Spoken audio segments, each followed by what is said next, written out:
starters. Give us your name and your profession. My name's Nigel. Stage name's just Nigel.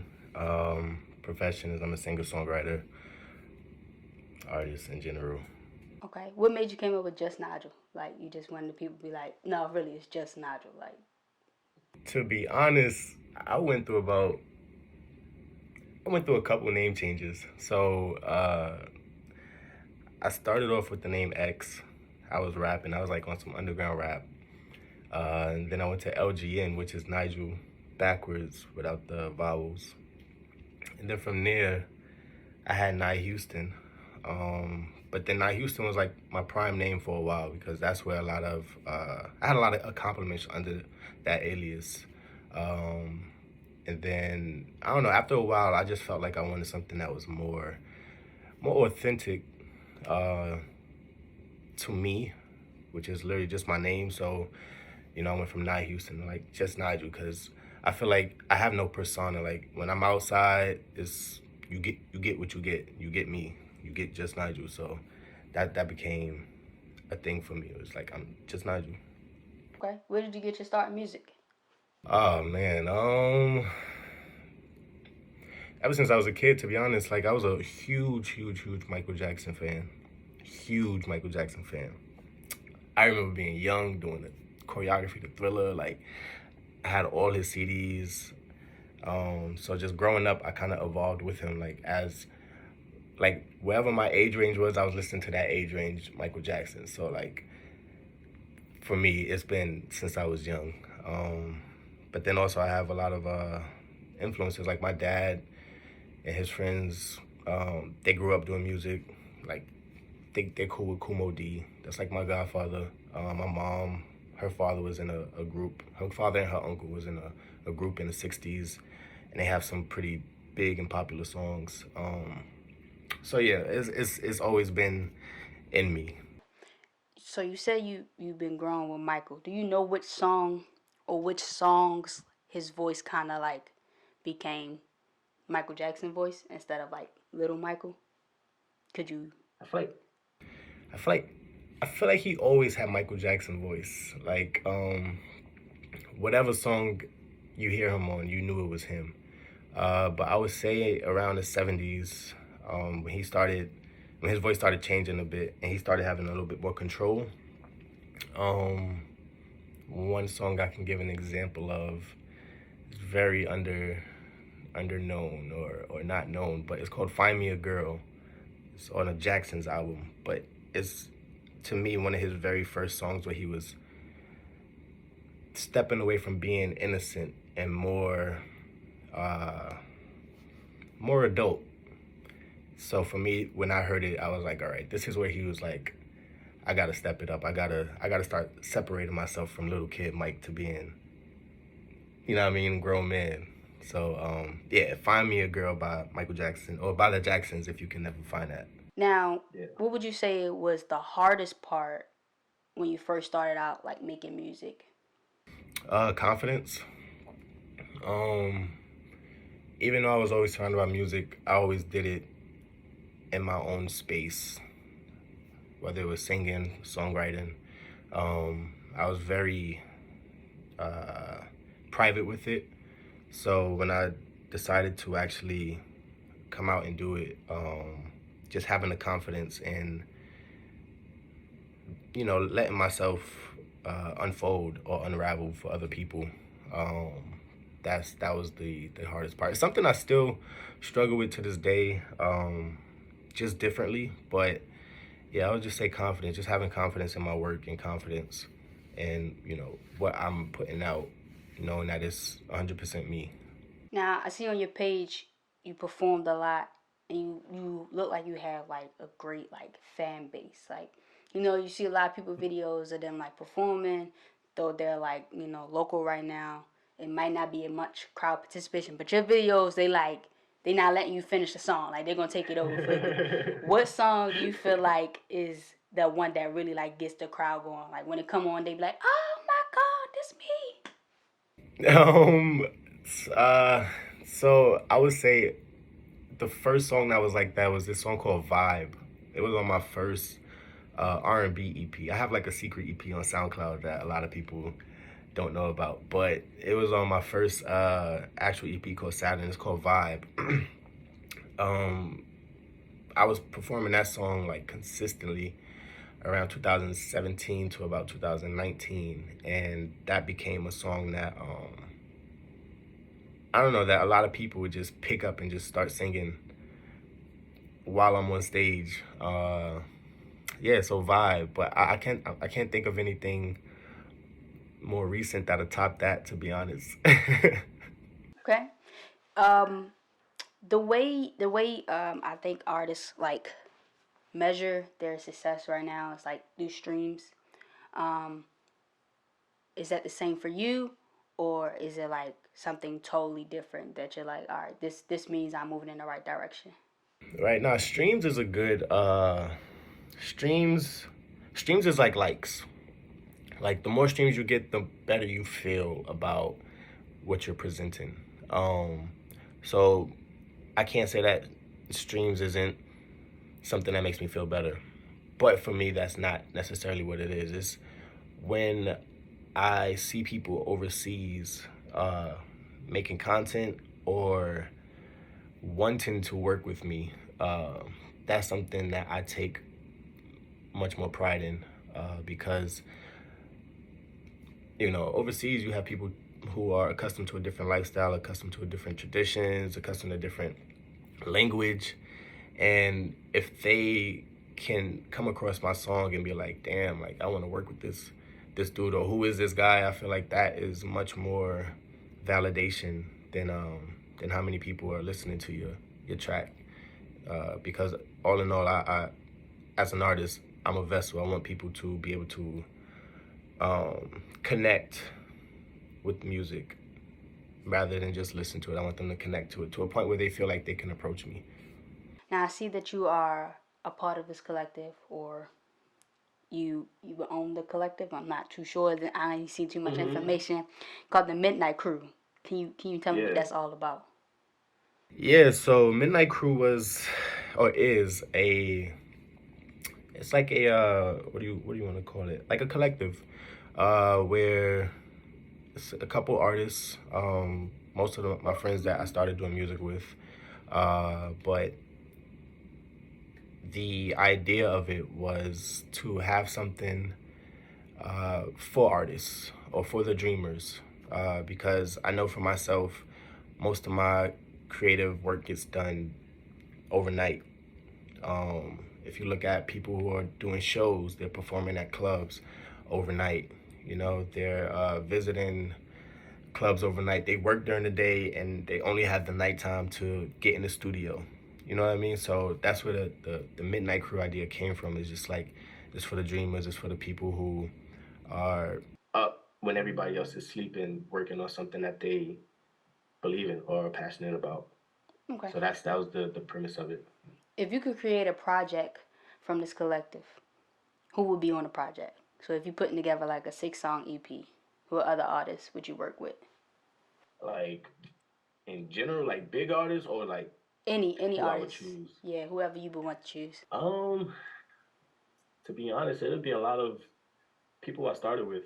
Um, that's something that I'm considering already. Is just like I want to put something out in the region that I'm in. I'm in Atlanta, so I want to reach out to artists that I haven't got a chance to work with, but we've talked about it for years. I want them to come on the EP, and I want to challenge them too, because I feel like music right now is in a space where a lot of people aren't challenging themselves lyrically.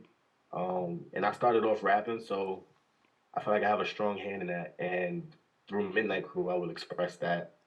But then also through Midnight Crew, I want to challenge other artists locally to express their level of lyrics Okay. in a fun space, but competitively. Okay. How do you go about choosing a beat for a song? So when I'm listening through beats, if something automatically gives me a melody or gives me some words, I'm going for it. If it takes me a little bit too long to connect with it or create something or just have that spark with it, then I'm not gonna jump into it. But if I hear it and that joint gives me a spark right away, I feel like that right there is electricity. So I need to go ahead and bottle that up You on from track. you from New York? Yeah. Okay, all right. I can hear. I'm like, this ain't no Atlanta accent. Okay, all right, cool, cool. No, I don't have nothing to get you. I actually like the New York accent. I be trying to use it I sometimes. bet, bet, bet. I'm just not from there. All right. So when I listen to your music, I really get like the Bryson Tiller, Party Next Door, like that lane, that vibe, which I love to live in. Everybody don't, but I love to live in that. Right, How right. how did you come to the conclusion or like really put it together like yo this is like my lane, like this is where I vibe, or this is where I can really like create the most and give the most to my audience? Um, hmm. So when I started recording the R&B, I came up with like a vision board of uh people and sounds that are popular, and I was able to uh shape a brand or shape a sound from those inspirations, and piece something together that I try to master as my own. But that was yeah, they were definitely part of the vision board because at the time I was just like, who are people connecting with mostly right now? Who are uh the leaders, in the R&B world, whether it's underground or mainstream? And those two are a few of them that I was like, all right, like let me tap in and uh create something from this. Okay. Now, again, going back to your music, the R&B, have any of the ladies been like, all right, listen, I don't like that line in this song, or really like you was giving some game here, then the song came out, she like, all right, so what you mean by this? Because I thought we was just vibing. Like, have you gotten in trouble by any ladies? Oh my God, of course. Yes. I just got chills thinking about how many times. Yes. Uh it's been plenty of songs. My second EP called Retrograde, I really like dived into a lot of my scenarios. I was working with one of my friends who he's older, but he's a writer. He used to work for a couple of different labels, and he helped me tap into like actual experiences and talking about it through songs. So when I tell you like I dove deep and like really put a lot out there, it was a lot of people hitting me up. The girls I forgot that I had their number. They would hit me up and be like, "What do you mean by this? Were you talking about me here?" And I'd be like, "Yeah, yeah." But Okay. I mean, like from that, I learned that like going forward, I could be a little bit less direct. I found ways to be less direct, but then I also can also give that disclaimer when I'm with a girl. Like, look, if you ever do hear a song that sounds similar to the situation, just understand it's just me expressing myself, you know? Mhm. So that way, hopefully there's no hard feelings. That doesn't mean it's going to stop anything, but Yeah. at Well, least I told you. that means you created something good. You invoked a feeling, so that means you did your job. That's okay. Right. That's okay. This is the thing. I heard if a writer, uh, if somebody writes about you, you'll live forever. So that's something that So they I can use aight. with that. They can Right. when they grandkids. Hey, listen, I was in this song, but grandma, it was like, yeah, but no, listen, I was there. Just know that I was there. Exactly. Exactly. All right, so we just really just got out of like the pandemic. We're still kind of in it, but we just really got out of like being locked into the house. Were you able to create during the pandemic, and how did it either amplify your creativity or make you lack in some things once like the world opened back up? During the pandemic, I was in a relationship during the pandemic, and I was really engulfed in it. So I wasn't actually creating musically during the pandemic. I was creating visually. So I was putting out a couple visuals or working with my friend Tango, who we were just putting together visuals and like working with that aspect of it. But musically, I was kind of soaking in the moment. Sorry, I was kind of soaking in the moment musically. So outside of that relationship, like once things ended, I had a whole bunch of content and scenarios to write about. So that was like during the back end of the pandemic. But during the pandemic specifically, I was in a relationship, soaking it all in, but working visually. Okay. So with your visuals, your character pretty much in your music videos. Hmm. Do you decide that, or does like the director decide that? Um, me, well, most of the director, of most of my stuff is my friend Tingo, and uh we kind of just wing it. Like we'll just bounce ideas, and then from there, whatever the energy is, that's how we'll choose. Or even what the song calls for. Like if it's an intimate song, I'm gonna be more of a intimate character. If there's a more upbeat song and it requires some funness, then I can be that as well. So it's really just going off of the vibe of the song. Okay. How important to you is it to really like have a hand in the direction of the music video? It's huge. One, I never want anybody to feel like they're working more than me. Um, that's one. Two, I started off with doing visuals. Uh, right out of high school, that was my way into music. It was like I was too nervous. I was really too nervous, too shy to do it myself. So through visuals, I was able to be around it and working with it. So uh, most of my ideas kind of translate to the visuals, and then my friend Tingo just helps bring everything like full circle. Okay. What is something you want to accomplish either by the end of this year or for the future with your music? I want a few features, a few features that I feel like would add some flair to my music. That that's kind of where I'm at right now. I'm just looking to get something that I can invite somebody on the song on and it go crazy. Nobody like Drake, but somebody that's a little bit more local that I know is talented. Can I name drop? Yeah, what do you think? Like JID, like Jid. Okay, I can see that. I can see That dude's cold. it. That dude is cold. But yeah, if I get somebody like him on a track like that for me, I'll be like, all right, like I'm moving in the right direction because I feel like if he gets on something, um, then I know it's fire. Yeah. Uh, but other than that, I like writing, so any writer credits uh would be a pretty big hit for me. Okay.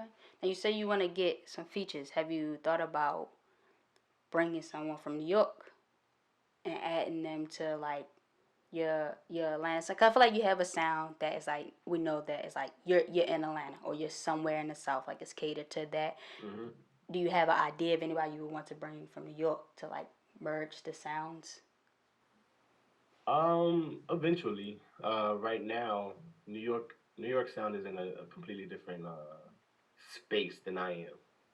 Uh, but eventually, I'll have something that I can blend the two with. Um, but I also know some artists in New York that are working against the grain up there, and their uh, their music is really dope. Um, but eventually, I'll go up there often, like really often. Uh, that's something that I'll consider because I haven't really thought about it, just because I just look at who I'm around more so.